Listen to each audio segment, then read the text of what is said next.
নমস্কার। Work education tutorial YouTube চ্যানেলে আপনাদেরকে স্বাগত জানাই। এর আগের ভিডিওতে আমরা 2021 সালে অনুষ্ঠিত মাদ্রাসা সার্ভিস কমিশনের প্রশ্নপত্র নিয়ে আলোচনা করেছিলাম। মূলত 29 থেকে 40 পর্যন্ত, অর্থাৎ বি গ্রুপ 29 থেকে 40 নাম্বার কোশ্চেন আলোচনা করেছিলাম। আজকে 41 থেকে শেষ পর্যন্ত, অর্থাৎ 41 থেকে 55 নম্বর কোশ্চেন আমরা আলোচনা করব। তো এগুলো শুধু আলোচনা বলতে এমসিকিউ হিসেবে আলোচনা নয়, প্রতিটা কোশ্চেনের যে 4টে করে অপশন থাকছে সেই 4টে করে অপশন সম্পর্কেও আমরা আলোচনা করব। কিছুটা থিওরিটিক্যাল আলোচনাই বলতে পারেন। যাই হোক, আমরা সরাসরি প্রথম কোশ্চেনে চলে আসছি। 41 নাম্বার কোশ্চেনটা দেখুন। এখানে বলেছে রিলিফের কাজ করার জন্য যে ছুরি বা আঁচড়ার প্রয়োজন হয় তাকে বলা হয় কিয়ারি, চেয়ারি, দুয়ারি, টোপিয়ারি। তাহলে এটা প্রশ্নটা শুনে বুঝতে পারছেন যে রিলিফের কাজ হলো এক ধরনের মাটির কাজ তিনভাবে হয়ে থাকে। এক হচ্ছে ক্লে মডেলিং, দুই হচ্ছে রিলিফের কাজ, তিন হচ্ছে টেরাকোটা বা পোড়ামাটি। ক্লে মডেলিং বলতে হাতের সাহায্যে বা বিভিন্ন ধরনের ছাঁচের সাহায্যে মূর্তি তৈরি করা, পুতুল তৈরি করা, বিভিন্ন খেলনা তৈরি করা বা বিভিন্ন আকৃতি দেওয়াকে ক্লে মডেলিং বলে। আর টেরাকোটা বা পোড়ামাটির কাজ হচ্ছে কোনো কিছু মাটির সাহায্যে কোনো কিছু তৈরি করার পর সেটাকে আগুনে পুড়িয়ে নেওয়া হয়, আগুনে পুড়িয়ে শক্ত করা হয়, সেটাকে বলা হয় টেরাকোটার কাজ। এটা সাধারণত বাঁকুড়ার বিষ্ণুপুরে টেরাকোটার কাজ দেখা যায়। বাঁকুড়ার বিষ্ণুপুর টেরাকোটা কাজের জন্য বিখ্যাত আমাদের পশ্চিমবঙ্গে। যাই হোক, আর রইল রিলিফের কাজ, যেটা এখানে কোশ্চেনে এসছে। রিলিফের কাজ হলো মাটির দোলাকে কোনো ধাতব বা কাঠের সমতল পাটাতনের উপর রেখে এক ধরনের ছুরির সাহায্যে ছেঁচে ছেঁচে বিভিন্ন ধরনের আকৃতি দেওয়াকে বলা হয় রিলিফের কাজ। তো এখানে প্রশ্নটা এসছে, ওই রিলিফের কাজে যে ছুরিটা ব্যবহার করা হয় বা আঁচড়া ব্যবহার করা হয় সেটাকে কি বলে? এখানে যে 4টে অপশন আছে দেখুন, কিয়ারি, চেয়ারি, দুয়ারি, টোপিয়ারি। কিয়ারি নয়, কারণ কিয়ারির বাংলা হচ্ছে মালঞ্চ। ওটা হচ্ছে পার্কের ভেতর, পার্কের লন বা ঘাস জমির উপর বিভিন্ন জ্যামিতিক নকশা করাকে বলা হয় কিয়ারি। আর টোপিয়ারি হলো পার্কে বিভিন্ন ধরনের পাতা বহুল গাছের উপর এক ধরনের ফ্রেম বসিয়ে পরে গাছের পাতাগুলো যখন বড় হয় তখন সেই ফ্রেমটাকে খুলে নিলে সেই ফ্রেমের আকৃতি পায় গাছটা। সেটা বিভিন্ন ধরনের হরিণ হতে পারে, জিরাফ হতে পারে, হাতি হতে পারে বা অন্য কিছুর আকৃতিও হতে পারে। সেটাকে বলা হয় টোপিয়ারি। আর দুয়ারি এর সাথে সম্পর্কযুক্ত নয়। যাই হোক, এক্ষেত্রে তাহলে অ্যান্সার হলো চিয়ারি। রিলিফের কাজ করার জন্য যে ছুরি বা আঁচড়ার প্রয়োজন হয় তাকে বলে চিয়ারি। আসি পরের প্রশ্নে। উদ্ভিদের জন্য কোন উপাদানটির কোনো প্রয়োজনীয়তা নেই? এক, এতে রয়েছে calcium, B molybdenum, C zinc, ডিতে সোডিয়াম। তাহলে প্রথমেই আমরা উদ্ভিদের খাদ্য উপাদানগুলো একটু জেনে নেব। উদ্ভিদের খাদ্য উপাদানগুলোকে মূলত দুটো ভাগে ভাগ করা যায়। একটা হচ্ছে প্রধান খাদ্য উপাদান, যেটা ইংরেজিতে বলে মেজর বা ম্যাক্রো নিউট্রিয়েন্ট। আর দুই হচ্ছে অনুখাদ্য উপাদান, যাকে ইংরেজিতে বলে মাইনর বা মাইক্রো নিউট্রিয়েন্ট।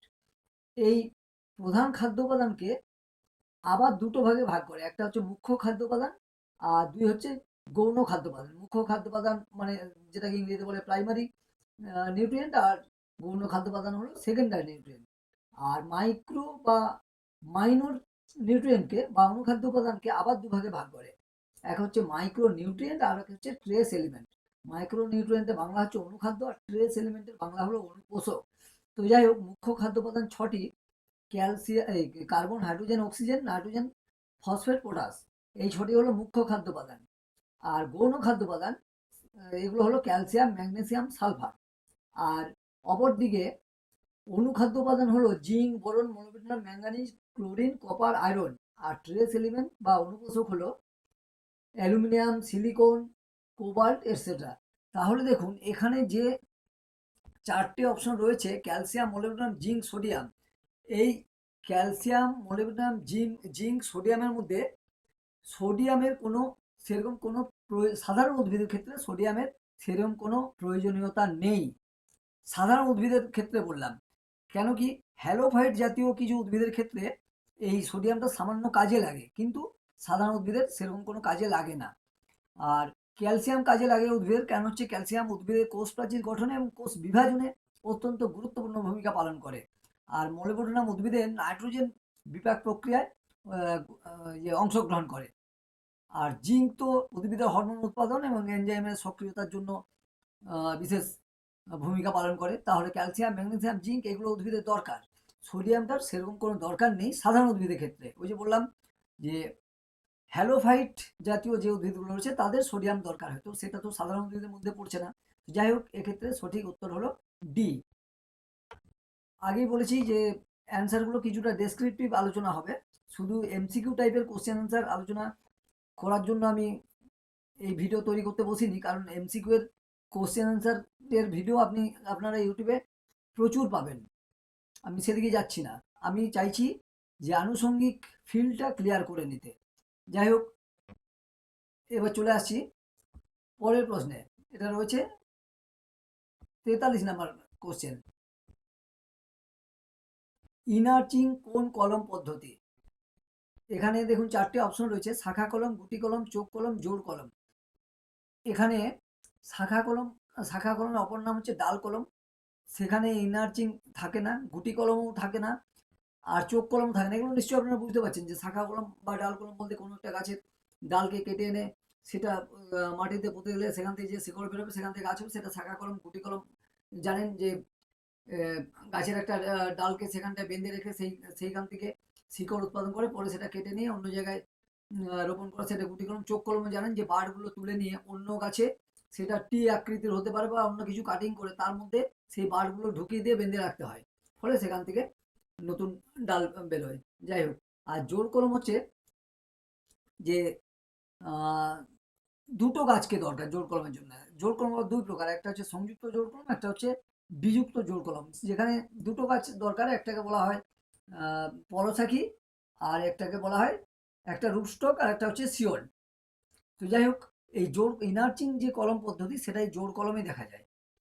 তাহলে এক্ষেত্রে সঠিক অ্যান্সার হয়ে গেল ডি। এবার আসি, ফেব্রিক মুদ্রণের জন্য যে টার্সিয়ারি রং পাওয়া যায় তা হলো, এতে দেখুন আছে দুটি প্রাইমারি রং মিশিয়ে, দুটি সেকেন্ডারি রং মিশিয়ে, একটি প্রাইমারি ও একটি সেকেন্ডারি রং মিশিয়ে, আর ডিতে রয়েছে দুটি প্রাইমারি রং ও একটি সেকেন্ডারি রং মিশিয়ে। অর্থাৎ বলতে চাইছে যে ফেব্রিক প্রিন্টিংয়ের সময় বা ফেব্রিক মুদ্রণের সময় যে টার্সিয়ারি রং পাওয়া যায় সেটা কিভাবে তৈরি হয়, যে দুটো প্রাইমারি রং মিশিয়ে, নাকি দুটো সেকেন্ডারি রং মিশিয়ে, নাকি একটা প্রাইমারি একটা সেকেন্ডারি, নাকি দুটো প্রাইমারি একটা সেকেন্ডারি। তাহলে এইটা জানতে গেলে প্রথমে জানতে হবে যে প্রাইমারি রং কাকে বলে। প্রাইমারি হলো এক ধরনের মৌলিক রং যা অন্য কোনো রং মিশিয়ে তৈরি করা হয় না বা তৈরি করা যায় না, যেমন লাল, নীল, হলুদ ইত্যাদি। আর সেকেন্ডারি রং হলো দুটি প্রাইমারি রং সমান অনুপাতে মিশিয়ে যে রং তৈরি হয় সেটাকে বলা হয় সেকেন্ডারি রং, যেমন কমলা, সবুজ, বেগুনি। আর টার্সিয়ারি রং হলো একটি প্রাইমারি রং এবং তার পাশের একটি সেকেন্ডারি রং সমপরিমাণ মিশিয়ে যে রং তৈরি করা হয় তাকে বলা হয় টার্সিয়ারি রং, যেমন নীল, সবুজ, লাল, কমলা ইত্যাদি। তাহলে এক্ষেত্রে টার্সিয়ারি রং পাওয়া যাবে একটি প্রাইমারি রং ও একটি সেকেন্ডারি রং মিশিয়ে। তাহলে সঠিক উত্তর হচ্ছে সি। আসি পরের প্রশ্নে, 45 নাম্বার। বই বাঁধাই করতে লম্বা ও চৌড়া আকারের দুখানি দুভাঁজ করা কাগজ দরকার, একে বলে? এতে আছে আস্তর, বিতে পোস্তানি, সিতে মিছিল তোলা, ডিতে তছমা। তাহলে এই যে অপশনগুলো রয়েছে, এই প্রতিটা অপশন যদি আপনার জানা থাকে তাহলে এখান থেকে সঠিক উত্তরটা সহজেই সিলেক্ট করতে পারবেন। তাহলে এই যে আস্তর, আস্তরটা কি? বই বাঁধাইয়ের ক্ষেত্রে আস্তরটা হলো যে আঠা ব্যবহার করা হয় বই বাঁধার জন্য, সেটাকে বলা হয় আস্তর। আর পোস্তানি হচ্ছে ওই যে দুভাঁজ করা যে দুখানা কাগজ যেটা বইয়ের কভারের ভেতরের দিকে থাকে। মনে করুন বইটা বোর্ড বাইন্ডিং হচ্ছে বা হার্ড বাইন্ডিং হচ্ছে, তাহলে যেটা কভার পেজটা খুললে পরে যে ভেতরের অংশটা দেখা যাচ্ছে, সেইখানে আবার ওদিকে লাস্টের দিকেও কভার পেজের ঠিক আগের অংশটা, মানে যেটা হার্ড বাইন্ডিং এর ক্ষেত্রেও হতে পারে আর সফট বাইন্ডিং এর ক্ষেত্রেও হতে পারে। মানে বাইন্ডিং এর যে কভার পেজ তার ভেতরে আর লাস্টের দিকেও কভার পেজের উপরে, কভার পেজের আগে যে দুখানি কাগজ দেওয়া হয় সেগুলোকে বলা হয় পোস্তানি। আর মিছিল তোলা হলো যে যখন জুস সেলাই করা হয় তখন সেই জুসগুলোকে পরপর পরপর সাজানো, সেটা হলো মিছিল তোলা। আর তছমা হলো বই বাঁধাইয়ের জন্য যে যেদিকে বইটা বাঁধাই করা হচ্ছে বা সেলাই করা হচ্ছে সেদিকে যে কাপড়ের টুকরোটা ব্যবহার করা হয় সেটাকে তছমা বলে। কাপড়ের পরিবর্তে এখন রেক্সিনও ব্যবহার করা হয়, যাই হোক সেটাকে বলে তছমা। তাহলে এক্ষেত্রে বলছে যে বই বাঁধাই করতে লম্বা ও চৌড়া আকারে দুখানি দুপাঁচ করে কাগজ দরকার, একে বলা হয় পোস্তানি। তাহলে এক্ষেত্রে সঠিক অ্যান্সার হবে পোস্তানি। আমি বারবারই বলেছি যে যে চারটে অপশন থাকবে সেই চারটে অপশনই আপনাকে জানতে হবে, তাহলে সেখান থেকে সঠিক উত্তরটা সহজেই নির্বাচন করতে পারবেন। আর চারটে অপশনই যদি আপনাকে জানতে হয় তাহলে আপনাকে কিন্তু থরোলি টেক্সটটা পড়তে হবে, অর্থাৎ আনুষঙ্গিক ফিল্ডটা কিন্তু ক্লিয়ার করে নিতে হবে। কোনো রকম ডাউট থাকলে হবে না, পড়তে পড়তে নিজেকেই কোশ্চেন করতে হবে যে আর কি কোশ্চেন আসতে পারে এটা থেকে। যদি নিজেই কোশ্চেনগুলো করতে পারেন এবং নিজেই অ্যান্সারগুলো দিতে পারেন তাহলে বুঝবেন যে আপনার প্রিপারেশন সম্পূর্ণ হচ্ছে। যাই হোক, এবার আমরা চলে আসছি পরের প্রশ্নে, 46 নম্বর কোশ্চেনে চলে আসছি। আচ্ছা, এবারে দেখুন 46 নম্বর কোশ্চেনে রয়েছে, একটু জুম করে নিই।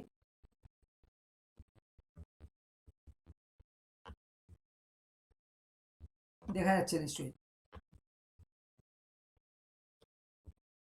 হ্যাঁ, 46 নম্বর কোশ্চেন, অয়েল চার্জ তৈরি করার জন্য রজন ও রেড়ির তেল মেশানো হয় 2:1 অনুপাতে, 3:4 অনুপাতে, 4:1 অনুপাতে আর 3:1 অনুপাতে।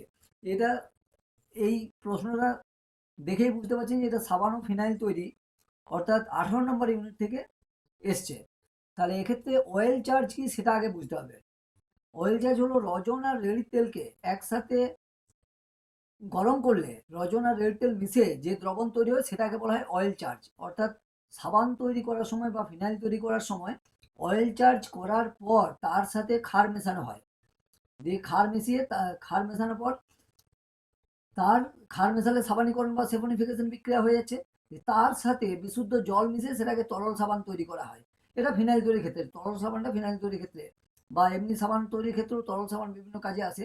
তো যাই হোক, তাহলে অয়েল চার্জ হলো রজন আর রেড়ি তেল মিশ্রণকে গরম করলে যে পদার্থ পাওয়া যায় সেটা হলো অয়েল চার্জ। তবে এই যে অয়েল চার্জ রজন আর রেড়ি তেলের কে গরম করা, তো সেটা যে কোনো অনুপাতে নিলে তো হবে না যে রজন যতটা খুশি নিলাম, রেড়িতে যতটা খুশি নিলাম গরম করলাম, তাহলে কিন্তু হবে না, তার একটা নির্দিষ্ট অনুপাত থাকে। এখানে সেই অনুপাতটা কত এটাই প্রশ্ন। এখানে 2:1, 3:4, 4:1, 3:1, এগুলো আপনাকে এগুলো মুখস্থ করতে হবে। এখানে সেই অনুপাতটা হচ্ছে 4:1, অর্থাৎ রজন যদি 4 গ্রাম হয় তাহলে রেড়ির তেল হবে 1 গ্রাম। আচ্ছা, সাবান বা ফিনাইল তৈরিতে রজন ব্যবহার করা হয় কেন, এটা তো মাথার মধ্যে এই প্রশ্নটা আসা উচিত। সাবান তৈরিতে বা ফিনাইল তৈরিতে সাবান, বিশেষ করে সাবান তৈরিতে রজন ব্যবহার করা হয় সাবানের উজ্জ্বলতা বাড়ানোর জন্য। তবে সাবানের যে মোট পরিমাণ, অর্থাৎ যদি 100 গ্রামের কোনো সাবান হয় তাহলে তাতে 5 থেকে 10 গ্রামের বেশি রজন মেশানো যাবে না। 5 থেকে 10% বা 5 to 10% বেশি রজন মেশানো যাবে না। বেশি রজন মেশালে সাবান চটচটে আঠালো হয়ে যায়। ফিনাইলের ক্ষেত্রেও তাই, 5 থেকে 10%-এর বেশি মেশানো যায় না, কারণ তাতে ফিনাইলের কোয়ালিটি বা গুণমান কমে যায়। যাই হোক, এবার আসছি পরের প্রশ্নে। ওএমআর হলো optical mark reader, optical mark researcher, optical mark reservoir, optical mark researcher, optic mark researcher. আচ্ছা, ওএমআর, এই প্রশ্নটা শুনে বুঝতে পারছেন এটা কম্পিউটার থেকে এসছে, অর্থাৎ 20 নম্বর ইউনিট থেকে। ওএমআর এর পুরো নাম হলো অপটিক্যাল মার্ক রিডার। এই কিছু অ্যাব্রিভিয়েশন বা সংক্ষিপ্ত নামের ফুল ফর্ম, এগুলো কিন্তু আলাদা করে নোট করে মুখস্থ করবেন। এগুলো তো বোঝাবুঝি কিছু নেই, এগুলো মুখস্থই করতে হবে। তাহলে ওএমআর এর পুরো নাম হলো অপটিক্যাল মার্ক রিডার। এইটুকু শুধু জেনে রাখবেন যে ওএমআরটা কি। এটা এটা যদি জানা থাকে যে ওএমআর জিনিসটা কি বা এটা কি কাজে লাগে, তাহলে কিন্তু ভুল হবে না, ফুল ফর্মটাও ভুল হবে না। অপটিক্যাল মার্ক রিডারটা কাজে লাগে যে পরীক্ষার প্রশ্নপত্র মূল্যায়নে।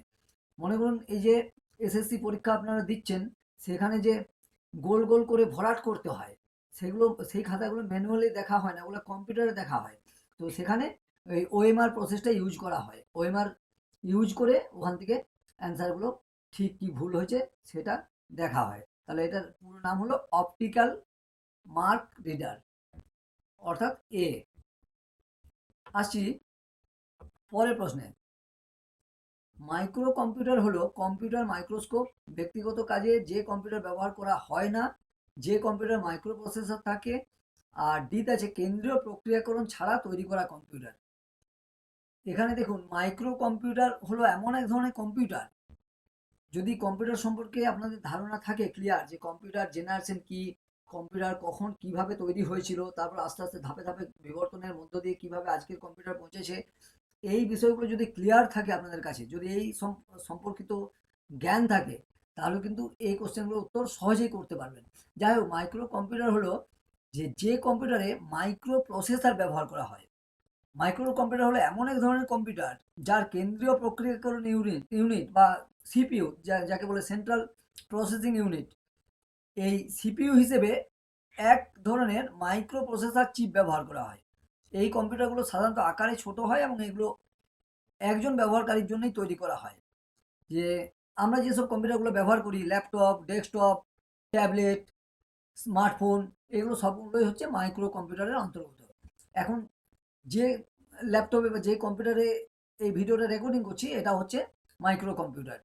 যাই হোক, তাহলে এখানে 48-এর সঠিক অ্যান্সার হলো সি, যে কম্পিউটারে মাইক্রো প্রসেসর থাকে। আসি 49 নম্বর কোশ্চেনে। অ্যান্টিভাইরাস সফটওয়্যারকে বলা হয়, অ্যান্টিভাইরাস সফটওয়্যারকে বলা হয়, এতে রয়েছে ডেটাবেস সফটওয়্যার, বিতে রয়েছে অ্যাকাউন্ট সফটওয়্যার, সিতে রয়েছে অ্যাপ্লিকেশন সফটওয়্যার, আর ডিতে রয়েছে ইউটিলিটি সফটওয়্যার। যদি এই হার্ডওয়্যার সফটওয়্যার সম্পর্কে একটু ধারণা থাকে, তাহলে কিন্তু এখানে ভুল হওয়ার সম্ভাবনা খুব কম। দেখুন, অ্যান্টিভাইরাস সফটওয়্যারকে বলা হয় utility software, database software, account software বা অ্যাপ্লিকেশন সফটওয়্যার নয়, বলা হয় ইউটিলিটি সফটওয়্যার। কেন?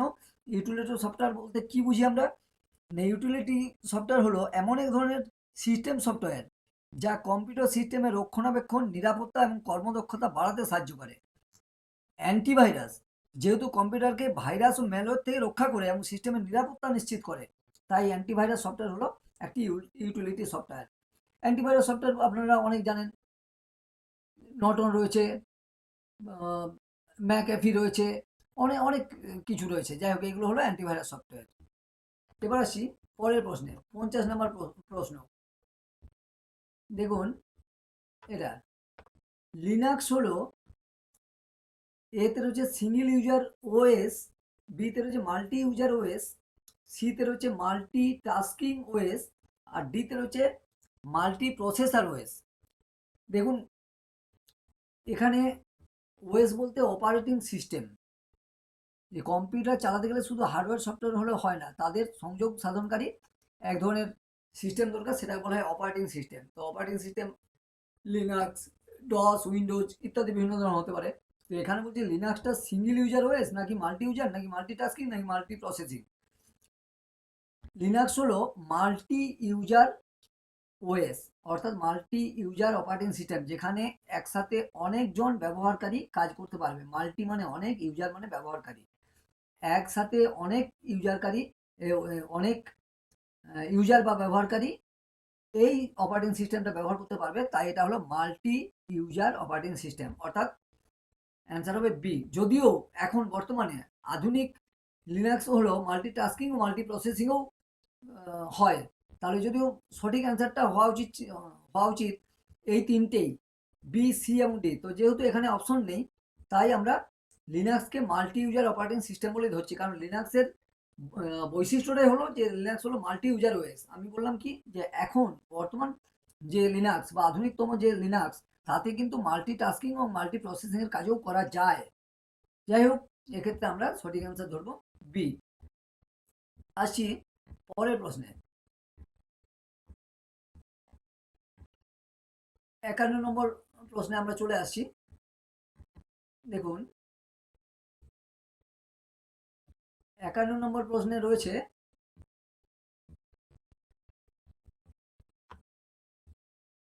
51 নম্বর প্রশ্নে আছে বিদে ব্যবহৃত হয়। বিদে বলতে এটা নিশ্চয়ই বুঝতে পারছেন, 11, 12, 13 নম্বর ইউনিট থেকে, 11, 12 এবং 13, যেখানে কাল্টিভেশনের ব্যাপারগুলো রয়েছে, সেখানে সেখান থেকে এই কোশ্চেন আছে। বিদে ব্যবহৃত হয়, এতে রয়েছে গাছের গোড়ায় জল দেওয়ার জন্য, বিতে রয়েছে গাছ কাটার জন্য, সিতে রয়েছে মাটি সমান করার জন্য, আর ডিতে রয়েছে কীটনাশক প্রয়োগ করার জন্য। দেখুন গাছের গোড়ায় জল দেওয়ার জন্য যে যে যন্ত্র ব্যবহার করে তাকে বিদে বলে না, তাকে ঝাঁঝরি বা ঝাঁঝি কিছু বলে। আর গাছ কাটার জন্য তো বিভিন্ন ধরনের যে কাটিং টুলসগুলো রয়েছে সেগুলো, তার মধ্যে বিদে পড়ে না। মাটি সমান করার জন্য বিদে ব্যবহার করা হয়। শুধু মাটি সমান করার জন্য নয়, মাটি সমান করা এবং আগাছা নির্মূল করার জন্য, মানে ঘাস জাতীয় কিছু যদি জমিতে থেকে থাকে তাহলে সেইগুলোকে তুলে ফেলার জন্য বিদে ব্যবহার করা হয়। তো সেখানে সে অপশন নেই, এখানে হচ্ছে মাটি সমান করার জন্য। তাহলে এখানে অপশন উত্তর হয়ে যাবে সি। আর ডিতে রয়েছে কীটনাশক প্রয়োগ করার জন্য। কীটনাশক প্রয়োগ করার জন্য যে যন্ত্র ব্যবহার করা হয়, কীটনাশক দু ধরনের হতে পারে, একটা হচ্ছে তরল, একটা হচ্ছে ডাস্ট মানে গুঁড়ো। তো তরল ওষুধ ছেটানোর জন্য যে যন্ত্র ব্যবহার করে তাকে বলে ন্যাপস্যাক স্প্রেয়ার, আর গুঁড়ো ওষুধ ছেটানোর জন্য যে যন্ত্র ব্যবহার করে তাকে বলা হয় রোটারি ডাস্টার।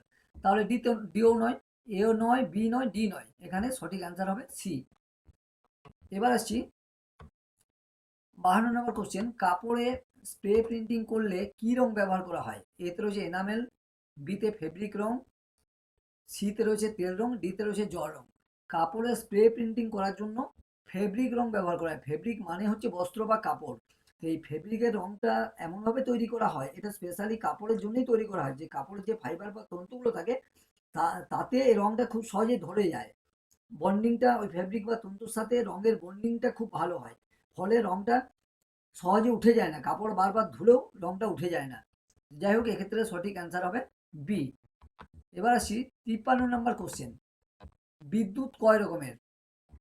এতে রয়েছে 1, বিতে 2, সিতে 3, ডিতে 4। বিদ্যুৎ হচ্ছে দুই রকমের, বিদ্যুৎ বা তড়িৎ, একটা হচ্ছে সমপ্রবাহ আর একটা হচ্ছে পরিবর্ত প্রবাহ। সমপ্রবাহ বা ডাইরেক্ট কারেন্ট, আর পরিবর্ত প্রবাহ বা অল্টারনেটিভ কারেন্ট, এসি এবং ডিসি। তাহলে বিদ্যুৎ হচ্ছে দুই প্রকার, এসি এবং ডিসি, অল্টারনেটিভ কারেন্ট এবং ডাইরেক্ট কারেন্ট, পরিবর্ত প্রবাহ এবং সমপ্রবাহ। এখানে সঠিক উত্তর হয়ে গেল বি। এবার আসছি 54 নম্বর কোশ্চেন, আর্থিং এর জন্য প্রয়োজন, এতে রয়েছে পিভিসি তার, বিতে গ্যালভানাইজড আয়রন প্লেট, সিতে ভিআইআর তার, আর ডিতে জিপি তার। দেখুন, প্রথমত বুঝতে হবে যে আর্থিংটা কি। আর্থিং হচ্ছে যে বাড়ির যে ইলেকট্রিক ওয়ারিং, সেই ওয়ারিং এর সাথে দেখবেন একটা তার গিয়ে পড়ে, সেটা মাটিতে পুঁতে দেওয়া, মাটির মধ্যে তারটা চলে যায়। তো মাটি একটা গর্ত খুঁড়ে তার মধ্যে এক ধরনের রড বা এক ধরনের প্লেট দিয়ে পর তাতে কাঠকয়লা ইত্যাদি দিয়ে মাটি চাপা দিয়ে দেওয়া হয়, সেটাকে বলা হয় আর্থিং করা। তো আর্থিং করলে পরে কি হয়, যদি কোনো কারণে বিদ্যুৎ প্রবাহ বেড়ে যায় বা কোনো বৈদ্যুতিক সরঞ্জামের বডিতে প্রবাহ চলে আসে, তাহলে সেই প্রবাহটা আর্থিং এর মাধ্যমে গিয়ে মাটিতে চলে যায়, ওই তড়িৎটা মাটিতে চলে যায়, ফলে বিদ্যুৎ শর্ট সার্কিটের হাত থেকে ওই সরঞ্জামকে রক্ষা করা যায়। তো যখন আর্থিং করা হচ্ছে, ওই যে বললাম যে মাটিটা খুঁড়ে সেখানে একটা একটা প্লেট বা একটা রড পুঁতে দেওয়া হয় গর্তের মধ্যে, অনেকটা গর্ত করে। তাহলে সেই রডটা গ্যালভানাইজড আয়রন হলে ভালো হয়। গ্যালভানাইজড আয়রন হলে কি হয়, সেটা মরিচা রোধক এবং ক্ষয় রোধক হয়।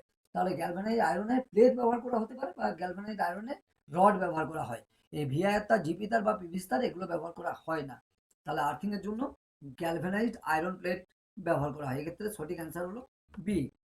এবার আসছি 55 নম্বরের শেষ কোশ্চেন, বি গ্রুপের শেষ কোশ্চেন, ল্যাপটপ হলো একটি mini computer, portable computer, super computer, desktop computer. আমি আগের একটা কোশ্চেনে বলছিলাম যে কম্পিউটারের শ্রেণীবিভাগ বা কম্পিউটার জেনারেশন বা কম্পিউটার সৃষ্টির ইতিহাস, এইগুলো যদি জানা থাকে তাহলে এই কোশ্চেনগুলো খুব সহজে অ্যান্সার করা যায়। এই যে সুপার কম্পিউটার কি, মেন ফ্রেম কম্পিউটার কি, ডেস্কটপ কম্পিউটার কি, mini minicomputer, microcomputer, mainframe computer, supercomputer, এই যে কম্পিউটারের ভাগগুলো, এইগুলো সম্পর্কে একটু ধারণা থাকা চাই। তাই যাই হোক, ল্যাপটপ মিনি কম্পিউটার নয়, সুপার কম্পিউটার নয়, ল্যাপটপ হলো। আর ডেস্কটপ কম্পিউটার নয়। ডেস্কটপ কম্পিউটার কোনগুলো, যেগুলো এমনি নর্মাল কম্পিউটার, যেগুলো আমরা অফিস টফিসে ব্যবহার করি, যেগুলো ডেস্কের উপর থাকে, সেটা ডেস্কটপ কম্পিউটার। আর সুপার কম্পিউটার তো নয়, মিনি কম্পিউটার নয়, এটা হচ্ছে পোর্টেবল কম্পিউটার। পোর্টেবল বলতে যে কম্পিউটার সহজে বহনযোগ্য, এক জায়গা থেকে আরেক জায়গায় নিয়ে যাওয়া যায়, যেটা আকারে এবং আকৃতিতে খুব ছোট হয়, সেটাই হলো পোর্টেবল কম্পিউটার। তাহলে ল্যাপটপ হলো এক ধরনের পোর্টেবল কম্পিউটার। যাই হোক, আপনারা এইভাবে পড়বেন। আর যখনই পড়বেন তখন মাথার মধ্যে কোশ্চেনগুলো নিজেরাই চিন্তা করবেন যে নতুন কোশ্চেন কি হতে পারে। এইভাবে পড়ুন আর খাতায় লিখে লিখে প্র্যাকটিস করুন। আমার মনে হয় তাতে কিছুটা কাজ হবে। যাই হোক, পরের দিন আমরা এই মাদ্রাসা সার্ভিস কমিশনের এ গ্রুপ নিয়ে আলোচনা করব। আজকে বি গ্রুপটা শেষ হলো। আপনাদের যদি কোনো প্রশ্ন থাকে বা কোনো ডাউট থাকে তাহলে কমেন্ট বক্সে লিখে জানাবেন, আমি যতটা সম্ভব অ্যান্সার দেওয়ার চেষ্টা করব। যাই হোক, আজকে এ পর্যন্তই। সবাই খুব ভালো থাকবেন। আবার আসছি পরবর্তী ভিডিও নিয়ে। নমস্কার।